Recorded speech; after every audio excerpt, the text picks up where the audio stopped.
Simina isa kiatu isa toboka ndio kitafuta. Ndio mwenyewe unapata kuletea mgeni. Ushafika hii Jerusalem. Sake iko. Mama espera ali muito baixo. Ele foi teu, né? Mas vamos ter mulher com.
Não, balkanisé, ce n'est pas le Rwanda. Il n'y a pas les drapeaux du Rwanda qui flottent ici. Il n'y a pas de militaires rwandais qui sont à la gare. Nous sommes en République démocratique du Congo. Ça, c'est la RDC. Minembwe est dans la RDC. Tous ceux qui racontent des histoires mentent. Et quand on prend, lorsqu'il y a une conquête, lorsqu'on gagne, on récupère un endroit, le gouvernement place les drapeaux. Donc si c'était le Rwanda qui contrôlait Minembwe, on allait mettre les drapeaux rwandais. Mais le drapeau qui flotte là, il est de la RDC.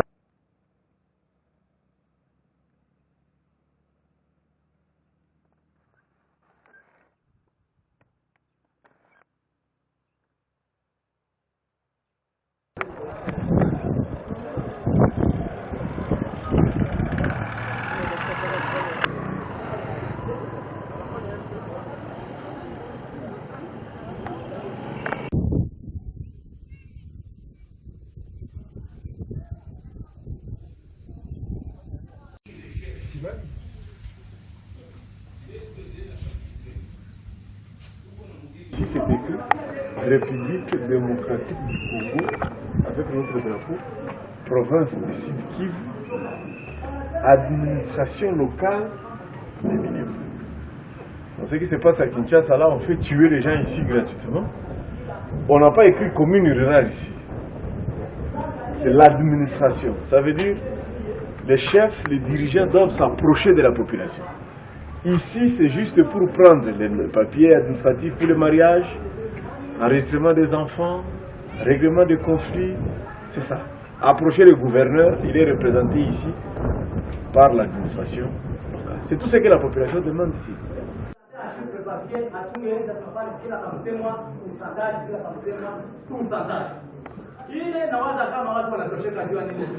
Tangu awali zamani sana mprojea vijana tunaweza walishindwa, ndio vile leo wangali wanashindwa vita, ndio tena mnarudisha, ndio wakuye tena tupatia ankete, kisha ile mandikateri yao mnawakamata, mnawarusha mnawapole, wanaenda Uvira, watafika Uvira watafanya nini?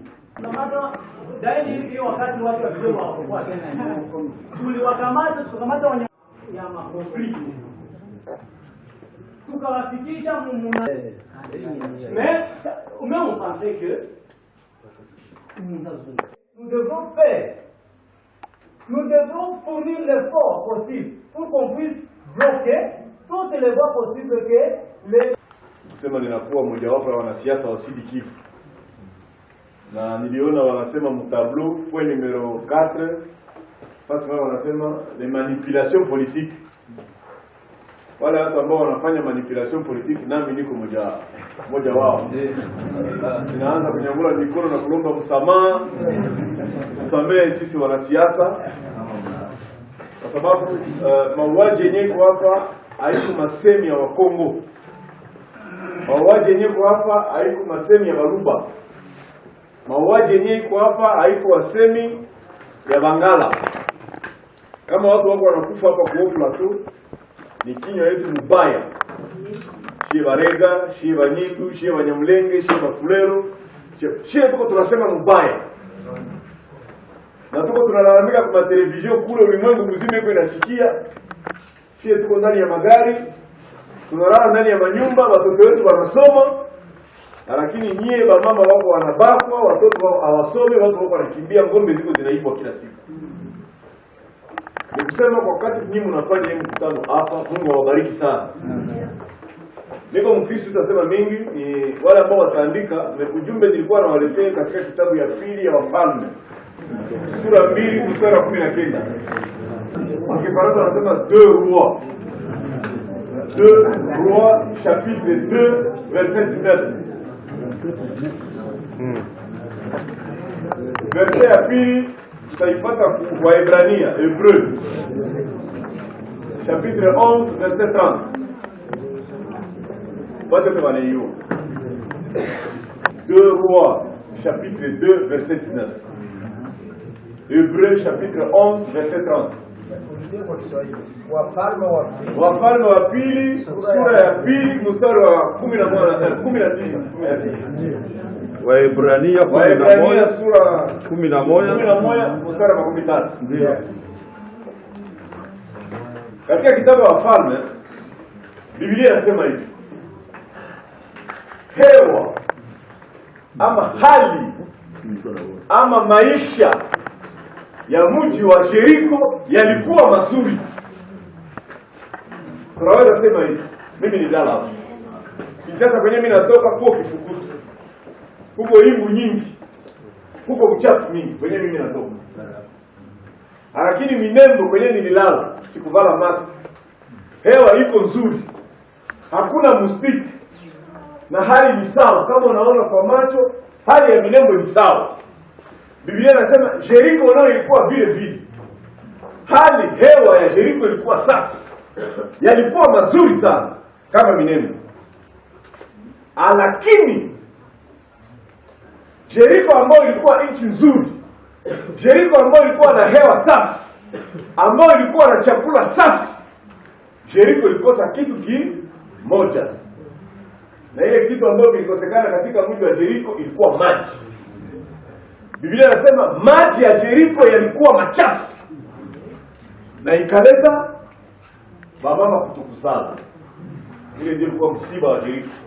Kama mama anachukua mimba, mimba inatoka. Kama mama anachukua mimba, mimba inatoka. Nchi inaweza kuwa na majani mazuri. Nchi inaweza kuwa na hewa nzuri. Nchi inaweza kuwa na hali nzuri. Kama vile Minembo ina watu wazuri, ina hewa nzuri, ina mimea mazuri, chakula nilikula mgali ya muhindi ya mweupe ya mzuri sana. Lakini Minembo inakosa kitu kimoja. Mungu awabariki wakati mnakutanana hapa ili mtatue shida ya Minembo. Hata kama utaiona 10, muirudishe kushida kimoja na mkitatue. Ili hali ya Minembo irudie salama. Ili ngombe za Minembe zisiibwe. Ili wamama wa Minembe wasibaka. Tunaelewana? Katika kitabu wa Ibrania Biblia inasema kulikuwa kibambazi mkubwa ya Yeriko. Ilikuwa ukuta mkubwa.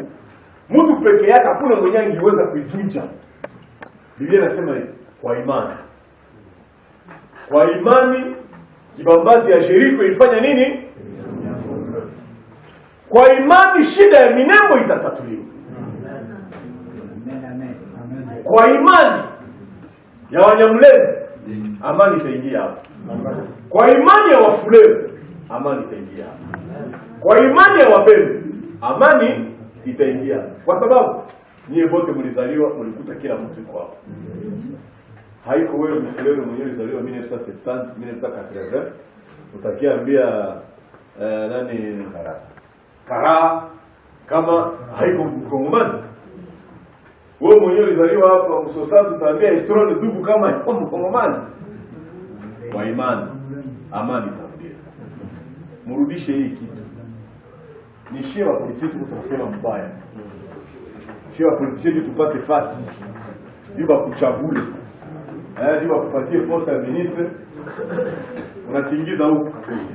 Msikomo unakubali tena. Nyinyi ndio mko mnakimbia, nyinyi ndio mko mnakufa. Maji ya Jericho yalikuwa mabaya. La cohabitation pacifique à Minembwe ile province. Cohabitation pacifique iko mbaya, hamwangaliane macho, hamtembeleane, hamuoane, hambadilishe pesa. Mnajenga ukuta kabambi katikati yenu. Mnatia mila ya Jericho entre Mabembe na Bafulero. Mnatia mila ya Jericho entre Banyamulenge na Mabembe na Bafulero. Itavunjika tu mpaka kwa imani. Mungu awabariki sana. Hakuna wazo mzuri na hakuna wazo mbaya. Tutasikiliza wazo ya kila mtu, tutauliza, utaenda huku na huku, utapigwa huku na huku, lakini wakati una upendo, umutima njia za wanadamu, Mungu anakuwa juu ya elimu na akili za wanadamu. Mungu kwa kutunza Minembwe ni lazima msamaha ndio ipite mbele. Na wakati tutaanza sema kama tusameane, masikio tutakuwa nasikia radi tu. Mwenye alibaka bibi yako, kama yuko anasema uko nasikia radi kumasikia. Mwenye alikuiba ngombe, kama yuko anasema uko nasikia radi kumasikia. Mungu mwenye aliumba watu, Mungu mwenye aliumba dunia, Mungu anasema hivi. Kitabu ya Proverbe. Proverbe ni sana Kiswahili. Mizani. Tuangalie Mizali sura 11 mstari wa 4. Proverbe 11:4. Kwa Kifaransa wanasema hivi. Au jour de la colère, la richesse ne sert à rien, mais la justice délivre de la mort. Kama watu wako na hasira ndani ya mioyo yao, utajiri haina mafaa. Kama unakuwa na hasira ndani ya moyo wako, ngombe zako hazina mafaa, butiki yako haina mafaa, mamoto zako hazina mafaa, mashamba zako hazina mafaa. Kitu moja itaokoa watu na kifo ni sheria. Sheria tu ndio inaweza kuokoa watu. Mungu alisema seule la justice élève une nation. Inaweza tu kuinua watu ni sheria. Inafaa tunarudia shie bote mu sheria. Sheria ndio inayoa watu kwa uzima, sheria. Sheria ndio inaepusha watu na kifo. Bamwami tuko nao hapo. Hauwezi kuwa mwami kama huko mtu wa sheria. Hauwezi kata maneno kama huko unabagua. Mwami mzuri ni yule mwenye Mubembe atakimbilia. Mwami mzuri ni yule mwenye Mfulero atakimbilia. Mwami mzuri ni yule mwenye Mnyamulenge atakimbilia. Burgumestre hawezi kuwa burgumestre wa Nyamulenge. Haiko burgumestre tena. Burgumestre ni wa Babembe, burgumestre ni wa Mfulero, ni wa wajane na ni wa watoto. Nous venons d'assister à une tribune d'expression populaire où chaque population, chaque couche de la population s'exprime pour résoudre le problème de la cohabitation pacifique. Nous leur avons proposé de formuler des objectifs de continuation et des objectifs de changement. Nous leur avons demandé de ne pas trop se fier par l'extérieur. Considérer que l'État, c'est aussi le bourgmestre qui est là. Il ne faut pas toujours attendre que l'État, quelqu'un doit venir de Kinshasa. Non. Nous leur avons proposé aussi comme solution, c'est l'autosécurisation. Que les Munyamulenge sécurisent le Mubembe, que les Mubembe sécurisent les Munyamulenge, que les Munyamulenge sécurisent les Mufulero, ainsi de suite. La loi sur la nationalité, nous leur avons expliqué la loi 04/022 du 12 novembre 2004, qui dit que tout celui qui veut être congolais peut devenir congolais, tout celui qui est né sur le sol congolais, même si tu es né dans un bateau congolais, bateau pavillon japonais, tu es congolais. Et l'article 10 de la Constitution revient sur cette question de la nationalité. Nous croyons qu'ils vont comprendre, parce qu'ici aussi, on a stipulé qu'un tola égale $400 et une vache vaut $400. Donc les gens commencent à voler les vaches pour aller les vendre, ça crée une instabilité économique, ça crée une perturbation. Je leur ai prodigué 2 ou 3 versets. J'ai dit premier verset, Matthieu chapitre 6, de 14 à 15. Dieu dit, si vous attendez un pardon de Dieu, tu dois commencer par pardonner ton frère. Parce que si tu ne pardonnes pas ton voisin, tu ne pardonnes pas ton frère, n'espère pas recevoir le pardon de Dieu. Nous avons parlé au niveau de Proverbes chapitre 11, 4, verset 4 et verset 19. Au verset 4, la Bible dit, malgré la colère, malgré tout ce que... Là où il y a la colère, il n'y a pas la richesse. Mais seule la justice peut épargner quelqu'un de la mort. Nous avons recommandé aux gens la justice. Espérer sur la justice, car seule la justice élève une nation. Il ne faut pas avoir justice de deux vitesses. Lorsqu'il y a un Munyamulenge commet un forfait, il est protégé par l'autorité. Non. Lorsqu'il y a un Mubembe commet un forfait, non, non. La justice doit être équitable pour tout le monde. Les autorités doivent être justes et équitables.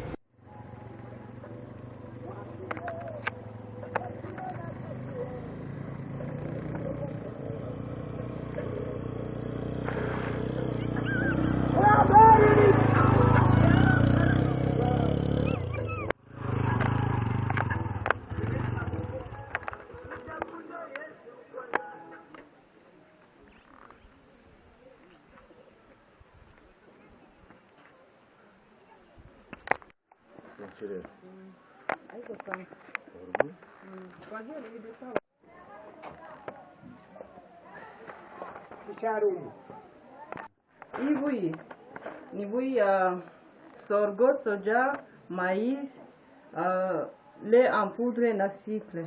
Napatia watoto wanagonjwa bwaki na wazee kwa juu ya kukosa maziwa.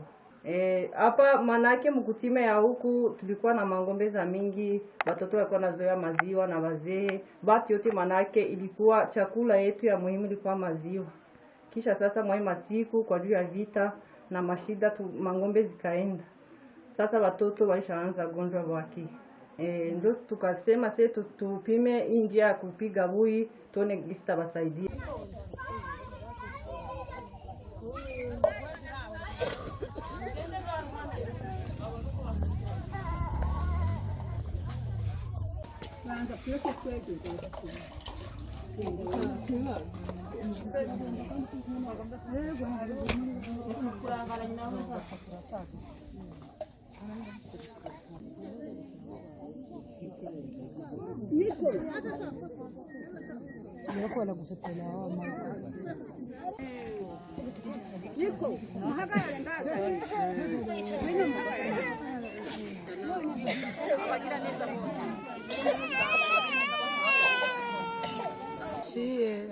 Tunakunywa boyo kwa juu mangombe zilimalizika. Tulipiganiwa na vita mingi sana hapa huku kwetu kwa milima mirefu. Ngombe zote zikamalizika, maimai wakazibeba na zingine zikakufa. Kwa leo sasa hatuko na maziwa, tuko tunakunywa bui. Na tunashukuru sana shirika la Go Company ndio yenyewe litupatia hii bui. Kwa leo tuko tunakunywa, na watoto walikuwa wanagonjwa bwaki wote, hata na watate na wamama wajito wale wote walikuwa na shida ya bwaki. Lakini kwa leo hii shirika itufanyizia vizuri, kila asubuhi tunaamkia hapa kukunywa ile bui, kupatia watoto bui. Na tena tunawashukuru sana na tunasema waendelee kutusaidia kwa juu hatujapata ile maziwa tukingaliki na ile shida.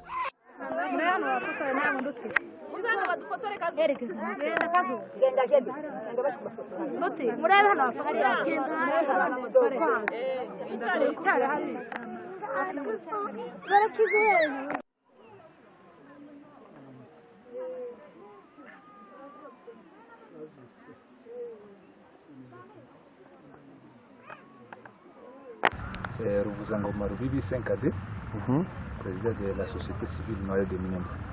Je veux te montrer la frontière entre Fizi et Mwenga, à partir d'ici. Ici c'est chez moi, nous sommes à Runundu, Kabakire. Alors, en dessous de cette montagne ici, vous voyez le marais, vous voyez la rivière là, Minembwe. C'est la frontière entre Minembwe et donc Ilundu c'est déjà à Mwenga, Itombwe. Alors, la commune ne traverse jamais cette rivière. Vous voyez, elle ne va pas au-delà de cette rivière. Là-bas, c'est Itombwe. Ici, c'est Fizi. Territoire de Fizi, là, c'est territoire de Mwenga. Alors, la commune de Minembwe, la commune rurale de Minembwe, ne traverse jamais cette rivière. Il ne faut pas que les gens trompent que la commune va au-delà de Minembwe, de Fizi. C'est ça la frontière. Alors, toutes ces montagnes-là, toute cette partie-là que vous voyez, là, c'est Mwenga, là, c'est en dehors de la commune rurale de Minembwe. Vous voyez la maison là-bas, Nyarugabo Moïse, honorable Moïse. Oui. Il est de Mwenga. Vous voyez la colline là-bas, oui. C'est chez Excellence Azaria Surbero. Il est de Mwenga. Vous voyez la maison là-bas. Nous sommes déjà à Fizi, de l'autre côté. C'est oui. Chez Bizi Makara. La maison là-bas, c'est lui, c'est Bizi Makara. C'est chez Bizi Makara, la maison là-bas. Alors, lui, il est de Fizi, les autres sont de Mwenga. Ici, vous voyez la chaîne ici? Oui. C'est la frontière vers Lulenge. Lulenge est occupé par les miliciens Maïma seulement. Oui. Il n'y a ni FRDC, ni PNC, ni quoi que ce soit. C'est une terre conquise par les éléments miliciens Maïma. Seulement, c'est eux qui occupent toute l'étendue. Et c'est vaste. Alors, là-bas, un Munyamulenge ne peut pas aller au-delà de cette colline. Les autres communautés peuvent vaquer librement et aller au-delà. Mais un Munyamulenge ne peut pas arriver au-delà de cette chaîne-là, cette chaîne de montagnes-là. Un Munyamulenge ne peut pas aller au-delà. Ils sont obligés d'être confinés ici, dans le centre de Madego. Alors qu'ils étaient de l'autre côté. Tous ces gens que vous voyez ici qui sont venus prendre la bouillie le matin, ce sont des déplacés qui sont venus de cette chaîne-là. Leurs villages sont abandonnés. Mais les FARDC sont là-bas. Là où nous voyons. Mais ils ne sont pas au-delà de cette montagne. Ils sont dans les villages abandonnés par la population. Nous, notre demande de chaque jour, c'est que nous sollicitons auprès des FARDC, la brigade ici, que les déplacés puissent rentrer dans leur village. Ni majamaa au ni watu? Majamaa.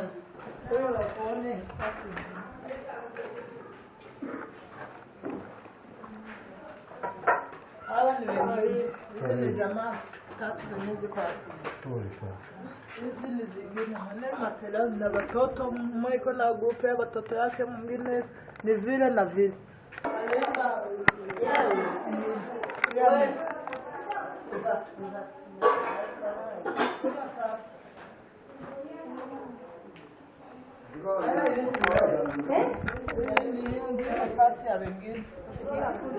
Watu kwa mingi.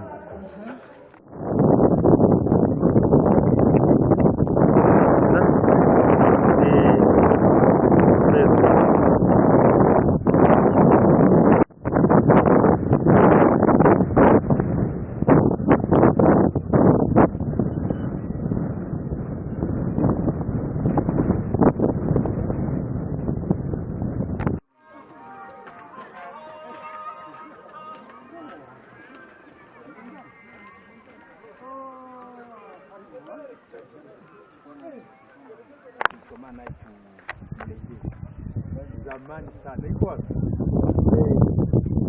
Pole sana.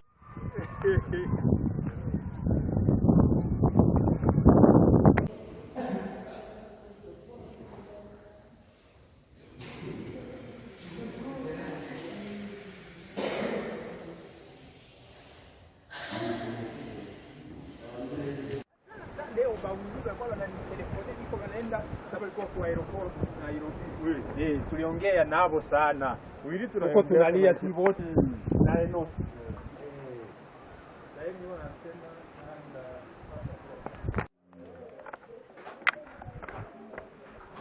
ya mosi ni mfamilia yao ya ripoti.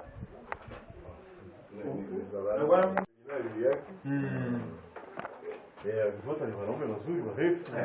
Tena wazuri sana. Tena wanaume mzuri. Sasa huyu ya security imekuwa mnaendelea sana. Tunajaribu tu. Malgré ile tunaendelea tu kutumika.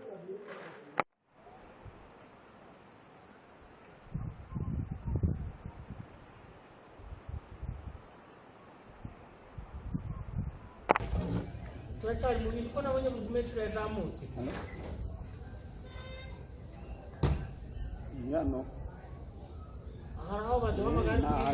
Sema kama niko Mbabazi Manywa Rafael. Mimi ni wa jamaa ya Manywa. Tunazaliwa pamoja na Excellence Ministre Azarias ambaye aliwahi kuwa vice president wa nchi.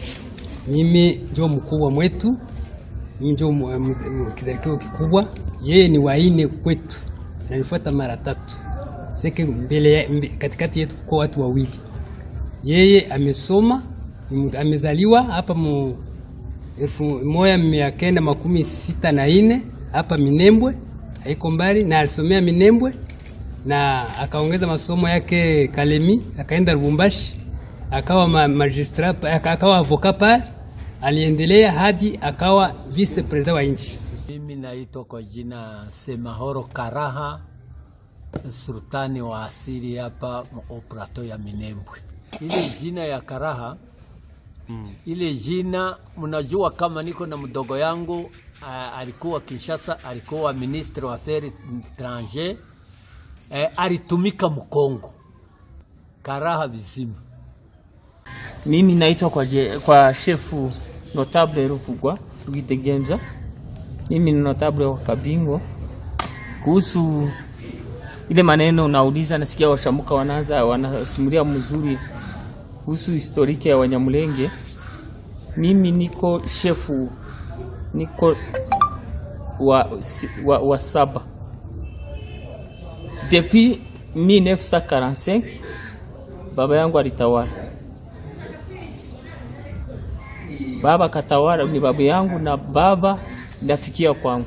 Jina mimi ni Muhire Mudagiri Meshake, ni sultani mkubwa ndani ya sekteri ya Itombwe anayepatikana Paturambo, na nikiwa ndani ya teritwari ya Mwenga. Kwa majina naitwa Mitabo Bikino Leonard. Niko notable Pailundu. Ni mshangao watu kwenda wanajiuliza seme Munyamulenge ni mtu gani? Sisi ni wa Afrika kama wa Afrika wengine, weusi wa Afrika. Unajua kama Afrika ilikonnetre migration et peuplement de l'Afrique.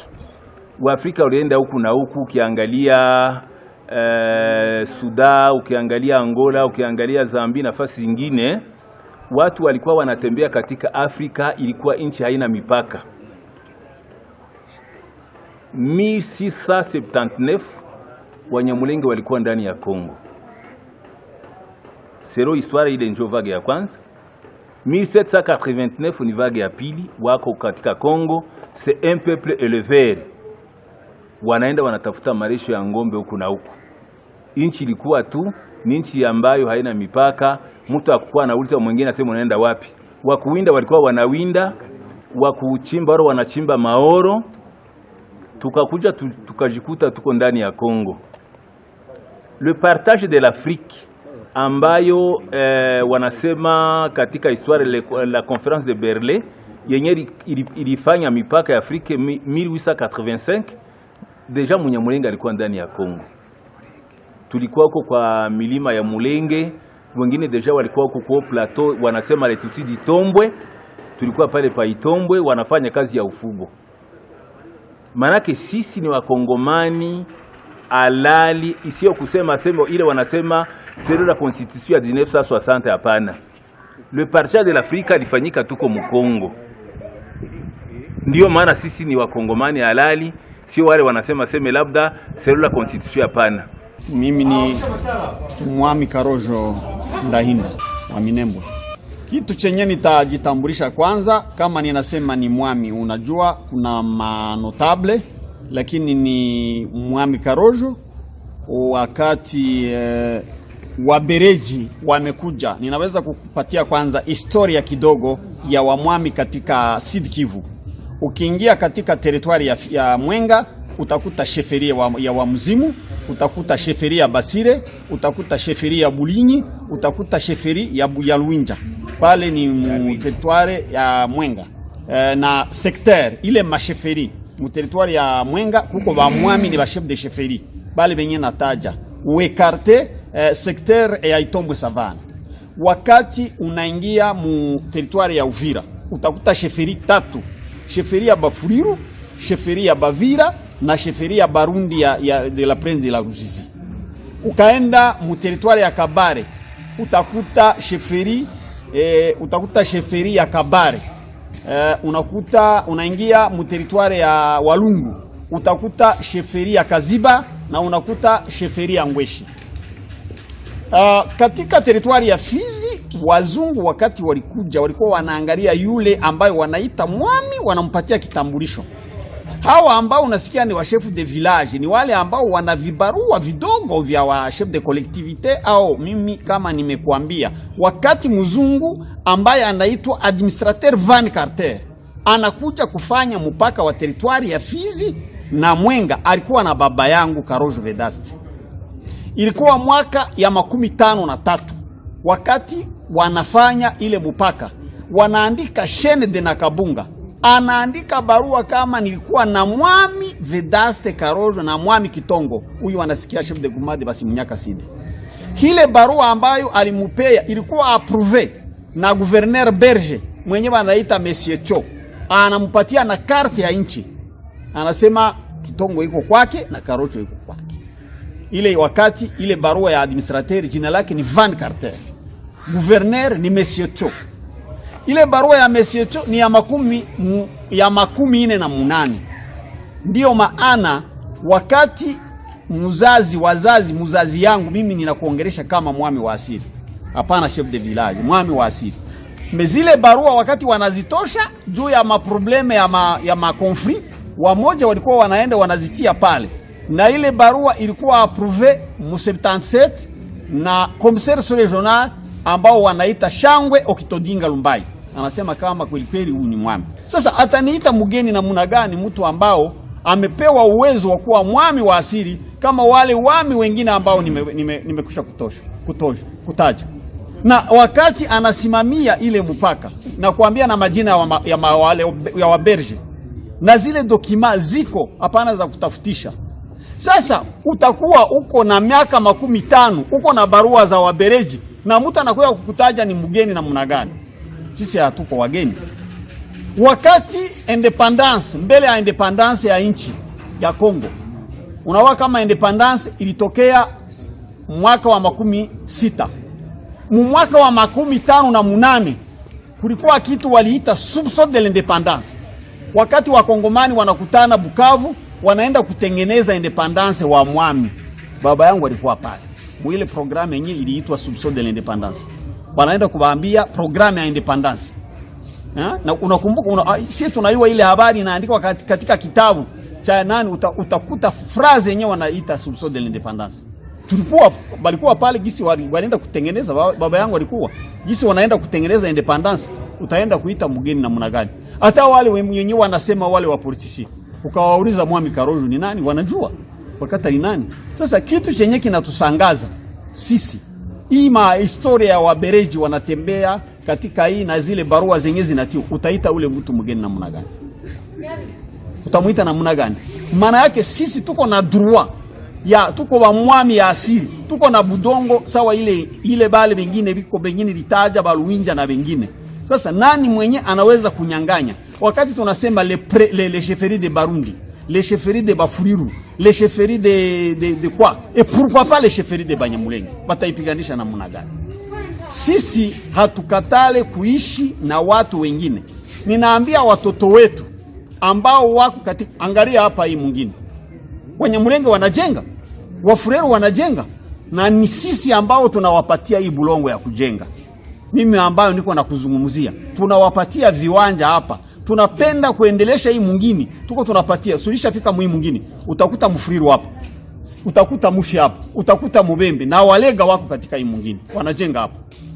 Mwami Karenga aliniuliza mimi wakati tulikuwa naye Bukavu, wakati yuko minister wa infrastructure, tulikuwa naye.